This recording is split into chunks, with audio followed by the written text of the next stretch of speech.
धीरेन्द्र शास्त्री जी को जानती हैं?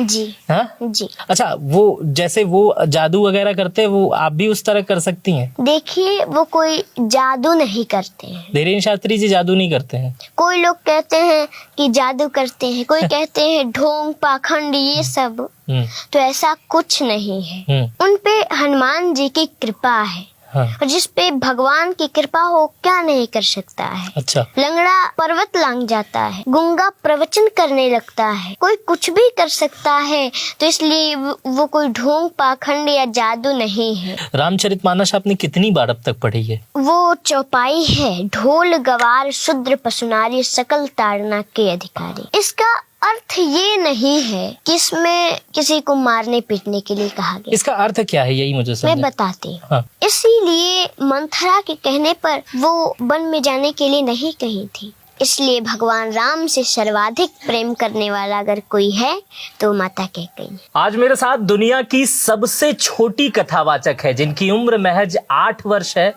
और ये 4 वर्ष की उम्र से कथावाचन का कार्य कर रही है। बीते दिनों इन्हें प्रधानमंत्री बाल पुरस्कार दिया गया है, जो राष्ट्रपति के द्वारा दिया गया है। आज ये इतनी मशहूर हो चुकी हैं कि दूर दूर से लोग इनकी कथा सुनने आ रहे हैं। हम लोग भी काफी दूर से आए हैं और इनकी कथा में काफी लोग सुनते हैं और इनसे प्रेरित होते हैं और अपने कार्य पे लग जाते हैं। उम्र भले ही छोटी है लेकिन ज्ञान बहुत बड़ा है। मेरा नाम मित्र प्रकाश है, आप मीडिया लैंड मेरे साथ देख रहे हैं और यहाँ पर हमारे साथ अनुष्का जी हैं। ये अनुष्का जी, अनुष्का कह सकता हूँ आपको? हाँ, देवी जी, बहन, इस क्या कहते हैं लोग आपको प्यार से? पूजनीय अनुष्का पाठक जी। हाँ, अनुष्का पाठक जी। इतनी कम उम्र में इतनी प्रतिभा आपको देखकर खुद लगता है कि आपके, पहले ये बताइए आपकी कोई दोस्त है? देखिए, हमारे मित्र, हाँ। माता पिता, सब कुछ, भाई बहन तो सब भगवान ही है। हाँ। जी। स्कूल जाती हैं? जी। हाँ। तो 4th में पढ़ते हैं। 4th में पढ़ती हैं? 8 साल की उम्र में 4th में पढ़ती हैं। तो स्कूल में कोई मित्र वगैरह बना? स्कूल में मित्र तो नहीं है। नहीं है? कोई बनने की कोशिश नहीं करता है या बनाती नहीं है आप? नहीं, हमारे मित्र तो हमारे भगवान हैं। हाँ। ये कहाँ से ये प्रेरणा आई इतनी छोटी उम्र में? ये पिज्जा खाने की उम्र है, कॉलेज स्कूल जाने की, बैग टांग के। इस उम्र में बच्चे जो, जब मैं आपकी उम्र का था तो स्कूल नहीं जाता था, तो आपके अंदर ये प्रतिभा कहाँ से आई अनुष्का जी? हमारे पिताजी, हमारे घर से थोड़ी दूरी पर एक रामकोला शहर है, वहीं पर कथा कह रहे थे। तो हमारे बाबा जी कथा सुनने जा रहे थे। हम बोले हम भी चलते हैं कथा सुनने। गए और पीछे से ही हम कथा सुन के और घर चले गए। और जो भी हम कथा सुने थे सब हमको याद हो गया। अच्छा। हम अपने बड़े पिताजी को जो भी सुने थे सब बताए और बोले हमको भी कथा करना है। वो बोले कथा कोई आसान चीज नहीं है जो तुम कह लोगी, तुम नहीं कह पाओगी, लेकिन हमने कहा नहीं, हमें कहना है। तो फिर अगले दिन गए और जितना सुने थे सब बैठकर कह दिए। तभी से हम कथा कहना शुरू कर दी। अच्छा, ये कितनी देर आप सुनी थी वो कथा? वो हाँ, कितने 15-20 मिनट। और वो 15-20 मिनट आपने दोबारा जाके 15-20 मिनट कहा, क्या उससे देर कहा? जितना सुने थे उतना बताइए। जितना सुनी थी उतना बता दिया। उसके बाद से ये पढ़ाई लिखाई आपकी ये कहाँ से होती है, जो आप भागवत करती हैं? जी। हाँ, तो वो पढ़ाई लिखाई कहाँ से होती है? देखिए, अभी तो हम किसी गुरुकुल वगैरह में पढ़ने नहीं गए हैं। हाँ। भगवान की कृपा से हम कथा कहते हैं। कौन सिखाता है आपको? यही तो मैं जानना चाह रहा हूँ, मैं भी सीख लूँ उनसे, इतनी कम उम्र में इतना ज्ञान। घर पे रहते हैं तो वैसे ही पुस्तक लेकर पढ़ते हैं और भगवान की कृपा से ही सब कुछ हो रहा है। अच्छा, आप अपनी उम्र के बच्चों से कभी मुलाकात करती हैं तो आप उनमें और अलग लोगों में डिफरेंस देखती हैं? ये जो अलग डिफरेंस होता है, वो बच्चे स्कूल से आके मम्मी खाना दे दो, चॉकलेट दे दो, मोमोज, पिज़्ज़ा, आप इस तरह के कितना सभ्य साधारण इस तरह से ये जो एटिकेट्स हैं, एटीट्यूड्स है, ये कैसे आ रहा है? ये कोई सिखाता है आपको? मम्मी पापा कौन सिखाता है? देखिए, कोई ये नहीं कहता है कि तुम कथा करो। हाँ। हमारे पिताजी या हमारे घर के लोग ये नहीं कहते हैं तुम कथा करो ही। हाँ। वो तो कहते हैं जो तुम्हें अच्छा लगे वो करो। हाँ। लेकिन हमें कथा में बहुत ही मन है। हाँ। इसलिए हम कथा कर रहे हैं। पिछले 4 सालों से आप कथा कर रही हैं, 4 साल की उम्र से आप कथा कर रही हैं। अब तक कितनी कथा कर चुकी हैं आप? हम 4 साल से कथा नहीं कह रहे हैं। हाँ, हाँ, जब हम 4 वर्ष के थे तब से कह रहे हैं। हाँ। अभी 3 वर्ष हुए। अच्छा, 7 वर्ष की हो गई हैं, 3 वर्ष से कथा कह रही हैं। नहीं, हाँ। हम तो इस समय 8 वर्ष के हैं। तो 4 दूनी 8 हो गया ना? हाँ। वही तो मैं पूछ रहा हूँ, 4 वर्ष की उम्र से। लेकिन 4 वर्ष की उम्र से तो थोड़ा बहुत कहते थे। कितनी कथा हो गई होगी इनकी? हमको लग रहा है 24-26 कथा आपके पिताजी बता रहे हैं। 24-26 कथा आपने कर ली, और पब्लिक उसमें आती है, उसमें आपसे लोग आशीर्वाद लेने आते होंगे, पूछने आते होंगे, बातचीत करते होंगे। हाँ? जी। हाँ? ये देखकर कैसा लगता है अन्य बच्चों के हिसाब से? मैं इसलिए ये बच्चों के, मुझे बच्चे भी बहुत देखते हैं, तो बच्चे जो देखते हैं वो देखें। एक इससे पहले मैंने एक आप ही के उम्र के एक छोटे महंत जी हैं, उनका मैंने इंटरव्यू किया था, तो वो भी इसी तरह की बातें कर रहे थे। तो ये मैं जानना चाहता हूँ, ये प्रेरणा चॉकलेट की उम्र में भगवत की प्रेरणा मिल कहाँ से रही है? अभी तो सब भगवान की कृपा है। ये भगवान की कृपा कह के आप सवालों का जवाब नहीं दे रही हैं ताकि और बच्चे सीख ना सकें, ऐसा है क्या? ऐसा है कुछ? नहीं, ऐसा कुछ नहीं है। अच्छा, ऐसा कुछ नहीं है। आप मतलब बताना नहीं चाह रहे? क्योंकि भगवान जो चाहते हैं वही सब कुछ होता है। हाँ। और भगवान चाहते हैं कि हम उनकी कथा के द्वारा लोगों का सेवा करें। अच्छा। लोगों को उस कथा को सुन के अच्छा मार्गदर्शन मिले। अच्छा, मैंने आपकी एक वीडियो देखी है, उसमें आप ये बता रही हैं कि कैकेयी जो है वो राम की सबसे अच्छी माँ थी, लेकिन पूरी दुनिया जो है वो कैकेयी को राम की अच्छी माँ नहीं मानती है। ये क्या प्रसंग है, ये मुझे बताएंगे क्या इसके बारे में? जी। हाँ। रामचरितमानस में, पूरे रामचरितमानस में, हाँ। या पूरे दुनिया में राम से सर्वाधिक प्रेम करने वाला कौन है? तब देखिए, जो राम से प्रेम नहीं करते, जो राम का नहीं, वो तो किसी काम का नहीं। हाँ। सब राम से प्रेम करते हैं। लेकिन सर्वाधिक प्रेम माता कैकेयी श्री राम से करती है। लोग कहते हैं कि नहीं, वो तो बुरी है, उन्होंने भगवान राम को वन में भेज दिया था। हाँ। लेकिन वो मंथरा के कहने से नहीं भेजी थी वन। वो तो भगवान राम ने ही उनसे कहा था, वचन लिया था। क्योंकि सभी माताएं अपने पुत्र को प्रेम से भोजन कराती हैं, खीर खिलाती हैं, दूध भात खिलाती हैं। ऐसे ही एक दिन माता कैकेयी भगवान श्री राम को खीर खिला रही थी। हाँ। भगवान श्री राम 1 ग्रास खाए, 2 ग्रास खाए, 3 ग्रास खाए, चौथे में हाथ पकड़ ली। माँ, आप तो हमेशा मैं देखता हूँ मुझे खीर भोजन ही कराती रह जाती हैं। कभी ये आपने पूछा है कि राम तुम्हें कुछ चाहिए? माता कैकेयी ने कहा कि राम, अगर तुम्हें कुछ चाहिए तो बोलो ना। तुम्हें मांगने में देरी हो सकती है, लेकिन मुझे देने में देरी नहीं होगी। मांगो, क्या चाहिए? भगवान राम ने कहा कि माँ, मैं ऐसे नहीं मांगूंगा, पहले मुझे वचन दीजिए, जो मैं मांगूंगा वो आप देंगी। माता कैकेयी ने कहा, कह रहे ऐसा क्या मांगेगा जो वचन ले रहा है, लेकिन ठीक है, मैं तुम्हें वचन देती हूँ, जो तुम मांगोगे वो हम देंगे तुम्हें। भगवान राम ने कहा, माँ जो मैं मांगने जा रहा हूँ, अगर वो आपने मुझे दे दिया, कोई भी संसार में अपनी बेटी का नाम कैकेयी नहीं रखेगा। माता कैकेयी ने कहा कि कोई अपनी बेटी का नाम कैकेयी न रखे, इससे मुझे क्या लेना देना, बस मेरा राम प्रसन्न रहे, यही मुझे चाहिए। मांग बेटा, क्या चाहिए तुम्हें?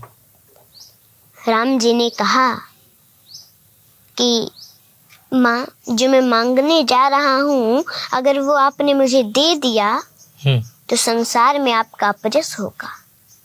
माता कैकेयी ने कहा, वो जस मुझे नहीं चाहिए जिससे मेरा पुत्र राम प्रसन्न न रहे, और वो अपजस मुझे मंजूर है, जिस अपजस से मेरा राम प्रसन्न रहे। मांगो, क्या चाहिए? भगवान राम की आंखों में आंसू आ गए। माँ, जो मैं मांगने जा रहा हूँ, अगर आपने दे दिया तो कदाचित आपको वैधव्य जीवन भी देखना पड़ सकता है, आप विधवा भी बन सकती हैं। माँ, माता कैकेयी 2 मिनट के लिए मौन हो गई, फिर बोली कि पुत्र, कदाचित मुझे वैधव्य जीवन भी देखना पड़े, ये मुझे मंजूर है, पर बस मुझे ये चाहिए कि मेरा राम प्रसन्न रहे। मांगो, क्या चाहिए तुम्हें? ये संवाद जब खीर खिला रही थी राम जी को कैकेयी जी, तब का ये बातें हैं तब की। जी। उसके बाद क्या हुआ? तो भगवान राम ने कहा कि माँ, एक समय आएगा, मेरा विवाह होगा, मैं अयोध्या आऊंगा, उस समय आपको मेरे लिए 14 वर्षों का वनवास मांगना पड़ेगा। माता कैकेयी जब ये 14 वर्षों का वनवास सुनी, धड़ाम से जमीन पर गिर पड़ी, बेहोश हो गई, और जो पिलाने के लिए, भोजन करा के पिलाने के लिए पानी रखे थी, उस पानी को भगवान राम लिए, मुंह पे छींटा मारे, उनको होश हुआ। बोली कि राम, संसार में कोई अपने बेटे का नाम कैकेयी न रखे, ये मुझे मंजूर है। मेरा संसार में अपजस हो, ये भी मुझे मंजूर था। मुझे कदाचित वैधव्य जीवन भी देखना पड़े, ये भी मुझे मंजूर है राम, लेकिन मेरा राम मुझसे 14 वर्ष दूर रहे, तुम्हें 14 वर्षों का वनवास मुझे कदाचित मंजूर नहीं है राम। मैं नहीं दूंगी ये वरदान, वापस ले लो ये वरदान तुम, मैं नहीं दे सकती। मैं तुम्हारे बिना एक पल भी नहीं रह सकती, तो तुमने सोच भी कैसे लिया कि मैं तुम्हें 14 वर्षों का वनवास दूंगी? मैं नहीं दूंगी। भगवान राम ने कहा, माँ, आपने मुझे वचन दिया है तो आपको देना पड़ेगा। अगर आप फिर भी नहीं देंगी, हजारों वर्षों से तपस्या कर रहे शुतिक्षण का क्या होगा? उनको मेरा दर्शन प्राप्त कैसे होगा? इतने वर्षों से रास्ता देख रही, मेरा इंतजार कर रही है माँ शिवरी, उनको मेरा दर्शन प्राप्त कैसे होगा? शरभंग ऋषि के मांस गल चुके हैं, हड्डियां भी सूख रही हैं, वो मेरे दर्शन के लिए व्याकुल हैं, उनको मेरा दर्शन प्राप्त कैसे होगा माँ? आपको वरदान देना पड़ेगा। उसी दिन से माँ कैकेयी भगवान राम से थोड़ा हट हट के रहने का प्रयास करने लगी। वो समय आया, वनवास मांगी, भगवान राम वन में गए। इसीलिए मंथरा के कहने पर वो वन में जाने के लिए नहीं कही थी। इसलिए भगवान राम से सर्वाधिक प्रेम करने वाला अगर कोई है तो माता कैकेयी है जी। ये बड़ा ही अद्भुत प्रसंग आता है। ये जो आपने बताया, कई जगह मैंने जब ये सुना, क्योंकि जो लोग रामचरितमानस नहीं पढ़े हैं, अच्छा चलिए यही प्रश्न हो जाए, रामचरितमानस आपने कितनी बार अब तक पढ़ी है? अब देखिए, हम गिन गिन के तो पढ़ते नहीं हैं। हाँ। क्योंकि गिन गिन के पढ़ने से क्या लाभ है? नहीं, ये गिनने वाली बात समझने का मेरे प्रयास करिए। साल भर में आपके उम्र के बच्चे, मेरे उम्र के बच्चे भी, हाँ। बच्चे नहीं बड़े मेरे उम्र के लोग साल भर में अपना कोर्स नहीं कंप्लीट कर पाते हैं। कोर्स का मतलब जितनी किताबें होती हैं वो नहीं कंप्लीट कर पाते हैं। और आपको ये भी नहीं याद है कि आप रामचरितमानस कितनी बार पढ़ी हैं? इतनी मोटी किताब होती है। ये तो हमको याद नहीं है हम कितनी बार पढ़े। ये सारी चौपाइयाँ आपको उसमें याद, कंठस्थ हैं रामचरितमानस की? अबे जो रामचरितमानस की आप पूछ रहे हैं सारी चौपाइयाँ, हाँ, मैं पूछ नहीं रहा हूँ, मैं बस ये पूछ रहा हूँ आपको याद है ये सारी चीजें? ये बड़े बड़े लोग जल्दी नहीं याद कर पाते। हाँ। क्योंकि ये कोई आसान चीज नहीं है कि कोई भी याद कर लेगा। ये बहुत अद्भुत चीज है। इसलिए हमें पूरी रामचरितमानस की चौपाइयाँ नहीं याद है। पूरी नहीं याद है। रामचरितमानस जब आपने पहली बार पढ़ा तो आपको कैसा लगा? हमको तो बहुत अच्छा लगता है। हाँ। भविष्य में क्या एम है अनुष्का पाठक बड़ी होकर? बड़ी तो आप वैसे भी ज्ञान में हो ही चुकी हैं, लेकिन आपने एक उम्र सीमा पड़ाव पार करने के बाद अनुष्का पाठक कहाँ जाने वाली हैं? क्या करेंगी आप? अब देखिए, जो प्रभु चाहे वो होगा, लेकिन बस मैं तो ये चाहती हूँ कि ऐसे ही भगवान की कथा के द्वारा लोगों का सेवा करते रहूं और इस कथा के द्वारा सबका कल्याण हो। नहीं, जैसे कि छोटे बच्चे जब रहते हैं, अगर वो ज्ञानवर्धक हो जाते हैं तो ये वो सोचते हैं कि मैं बड़ा होकर डॉक्टर बनूंगा, ओके, पिताजी सामने हैं, इंजीनियर बनूंगी, नेवी में जाऊंगी, एयर होस्टेस बनूंगी, ये तमाम बचपन की सोच रहती है। तो आपने ये सोचा है कि आप बड़ी होकर कथावाचक बनेंगी? जी। धीरेन्द्र शास्त्री जी को जानती हैं? जी। हाँ जी। उनकी कथा में कभी गई हैं? वैसी कथा में तो नहीं गई। वैसी कथावाचक बनना चाहती हैं उन्हीं की तरह? अच्छा, वो जैसे वो जादू वगैरह करते हैं, वो आप भी उस तरह कर सकती हैं? देखिए, वो कोई जादू नहीं करते हैं। धीरेन्द्र शास्त्री जी जादू नहीं करते हैं। कोई लोग कहते हैं कि जादू करते हैं, कोई कहते हैं ढोंग पाखंड, ये सब, तो ऐसा कुछ नहीं है। उन पे हनुमान जी की कृपा है। हाँ। और जिस पे भगवान की कृपा हो क्या नहीं कर सकता है। अच्छा। लंगड़ा पर्वत लांग जाता है। अच्छा। गूंगा प्रवचन करने लगता है। हाँ। कोई कुछ भी कर सकता है, तो इसलिए वो कोई ढोंग पाखंड या जादू नहीं है। तो ये कैसे संभव हो जाता है आपसे? हालांकि ये क्वेश्चन पूछना नहीं चाहिए कि कोई कैसे ये जान लेता है कि उनके मन में क्या चल रहा है, उनके मन में क्या चल रहा है, ऐसे कैसे हो जाता है? अभी हम आपको बताए कि भगवान की कृपा जिस पे हो, हाँ, वो क्या नहीं कर सकता है। यहाँ जो भी हो रहा है भगवान की कृपा से हो रहा है। जी। हाँ जी। हम खत्म करेंगे इसको। केवल यहाँ नहीं, हाँ, पूरी दुनिया में जो कुछ भी हो रहा है सब भगवान ही कर रहे हैं। नहीं तो हम लोग क्या कर सकते हैं? रामचरितमानस का राजनीति पे कुछ प्रश्न कर सकते हैं आपसे? हाँ, रामचरितमानस को लेकर के पूछिए। रामचरितमानस का कई राजनीतिक दल के लोग हैं वो बड़ा विरोध करते हैं, कहते हैं कि रामचरितमानस में कुछ पंक्तियां ऐसी हैं, शूद्र गंवार ढोल पशु ताड़न के अधिकारी, इस टाइप का एक आप मुझे मेरे ख्याल से उसे आप अच्छे से व्यक्त कर लेंगे, वो समाज को बांटने का काम करता है, जिसमें ये डिफाइन कर दिया गया है कि शूद्र गंवार पशु नारी इनकी स्थान क्या है। क्या उसका आप मुझे बता सकती हैं अर्थ क्या होता है, या वो बांटने की चीज है या जोड़ने की चीज? मैं बताती हूँ। हाँ, वो पहले पूरा श्लोक मुझे हाँ। वो चौपाई है, ढोल गवार शूद्र पशु नारी सकल ताड़ना के अधिकारी। हाँ। इसका अर्थ ये नहीं है हाँ।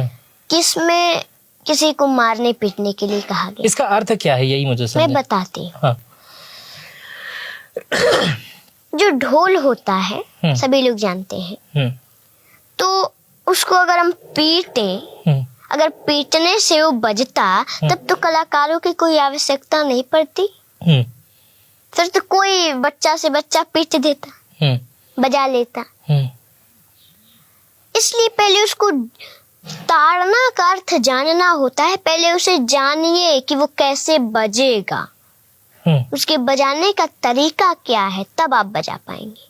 ताड़ना मतलब देखना, जानना, समझना उसको, नहीं तो देखने से बजेगा क्या? हाँ। उसे जानना पड़ेगा कि वो कैसे बजता है। हाँ। उसमें हम क्या करें, किस तरीके से वो बजेगा। और गवार, कोई गवार है पढ़ा लिखा नहीं है, तो उसके पास आप गए, इंग्लिश में उसे आप नमस्ते करेंगे तो समझेगा कि आप गाली दे रहे हैं उसे, और जब वो ये समझेगा तो वो भी आपको गाली देगा। वो तो जानता नहीं कि आप उसे नमस्ते कर रहे हैं, क्योंकि वो पढ़ा लिखा है नहीं, वो इंग्लिश जानता नहीं। इसलिए पहले उसे जानना पड़ेगा कि हम किस तरह से उसे समझाएं, वो किस तरह से समझेगा, उसे जानना पड़ेगा। और शूद्र, जैसे शरीर के, जैसे एक चारपाई है, उसके 4 पहिए हैं। चारपाई। और शरीर में भी 4 वर्ण होते हैं। जैसे ये जो सिर है हमारा, वो है ब्राह्मण, और ये जो हमारा हाथ है ये है क्षत्रिय, हमारा जो पेट है ये है वैश्य, और जो हमारा पैर है वो है शूद्र। तो ऐसा नहीं है कि शूद्र को मारने पीटने के लिए कहा गया है। कोई भी आता है घर में तो सिर को तो छू के कहता नहीं कि मैं सिर को प्रणाम करता हूँ, हाथ को छू कर तो कहता नहीं मैं प्रणाम करता हूँ, वो तो पैर को छूता है और कहता है मैं प्रणाम करता हूँ, पैर को प्रणाम करता है। इसलिए उसको भी जानना पड़ेगा। ढोल गवार शूद्र पशु, पशु यानी कोई एक गाय है, आप उसे सहला रहे हैं, उसे कोई दिक्कत हुई अंदर से, उसने सींग को हिलाया, आपको चोट लग गया, तो आप ये तो समझेंगे नहीं कि वो क्यों हिलाई, उसको कोई दिक्कत है कि क्या परेशानी है, आप सीधे उसे मारने लगे।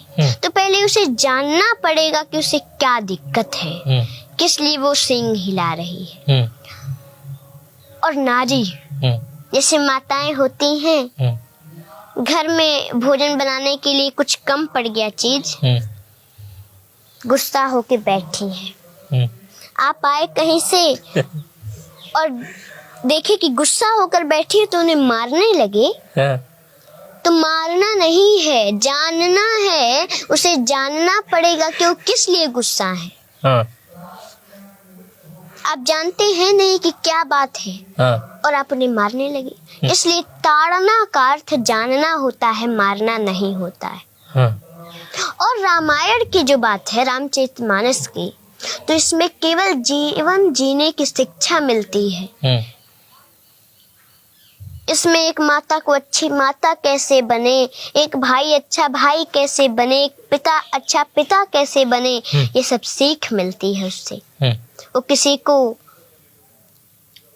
लड़ाता नहीं है, वो किसी को बांटता नहीं है, वो तो सबको जोड़ने का काम करता है। इसलिए मैं सभी लोगों से निवेदन भी करूंगी कि घर घर में लोग रामचरितमानस को पढ़ें।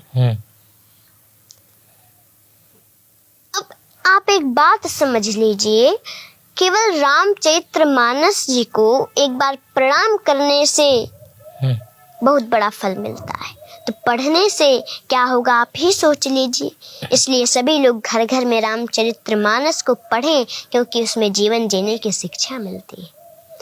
और रामचरितमानस किसी को बांटने का काम नहीं, जोड़ने का काम करता है। और बिना उसको पढ़े, बिना समझे कोई इस पे गलत टिप्पणी न करे। एक कोई रामचरितमानस की जो आपकी सबसे फेवरेट पंक्ति हो, उसको सुना के खत्म कर दीजिए। भगवान राम का विवाह हुआ, वो अयोध्या आए, कुछ दिन बीता, उन्हें पता चला उनका राज्याभिषेक होने वाला है, लेकिन वो प्रसन्न नहीं हुए। इस समय तो किसी को छोटा मोटा पद मिल जा रहा है, बड़ा प्रसन्न हो रहे हैं, लेकिन वो प्रसन्न नहीं हुए। वो तो माता जानकी से कह रहे हैं कि जानकी, मुझे अयोध्या में आज कुछ अनुचित सा लग रहा है। हम चारों भाइयों का जन्म एक साथ हुआ, उपनयन संस्कार एक साथ हुआ, पढ़े एक साथ, विवाह भी एक साथ हुआ, तो मुझे राज्य अकेले क्यों दिया जा रहा है? भरत और शत्रुघ्न मामा के घर है। फिर अगले दिन पता चला कि नहीं 14 वर्षों का वनवास मिल गया। उस समय वो दुखी भी नहीं हुई। प्रसन्नता ज्ञानगताभिषेकतस् तथा न ममले वनवास दुःखतः मुखं भुजश्री रघुनंदनस्य मे सदस्तु सा मंजिल मंगल प्रदा। इसलिए हर परिस्थिति में एक समान रहना चाहिए। कोई खुशी की बात हो उसमें ज़्यादा खुश भी नहीं होना चाहिए, और कोई दुख की बात हो उसमें दुखी भी नहीं होना चाहिए। हर परिस्थिति में एक समान रहना चाहिए, तो कल्याण हो जाएगा। हमारे साथ आज कथावाचक, सबसे छोटी उम्र की कथावाचक अनुष्का पाठक थी। हालांकि भागवत कहती हैं, रामचरितमानस का ये पाठ करती हैं, लोगों को सुनाती हैं, लाखों करोड़ों इनके दर्शक हैं। अगर ये वीडियो हम लोग बनाना शुरू करें, इनसे बातचीत शुरू करें और खाने पीने का बीच में मामला चलता रहे, तो ये मुझे लगता है कई महीनों तक चल जाएगा और चीज़ें ख़त्म नहीं होंगी। लेकिन इस वीडियो को यहीं ख़त्म करेंगे। और आप मुझे बताइए कि आपको ये वीडियो कैसी लगी। अगर आप ये वीडियो यूट्यूब पर देख रहे थे तो चैनल को सब्सक्राइब कर बेल आइकन दबा दीजिएगा। फेसबुक पर देख रहे थे तो कमेंट करके ज़रूर बताइएगा। अपना बेहद ख्याल रखिएगा। बहुत बहुत शुक्रिया।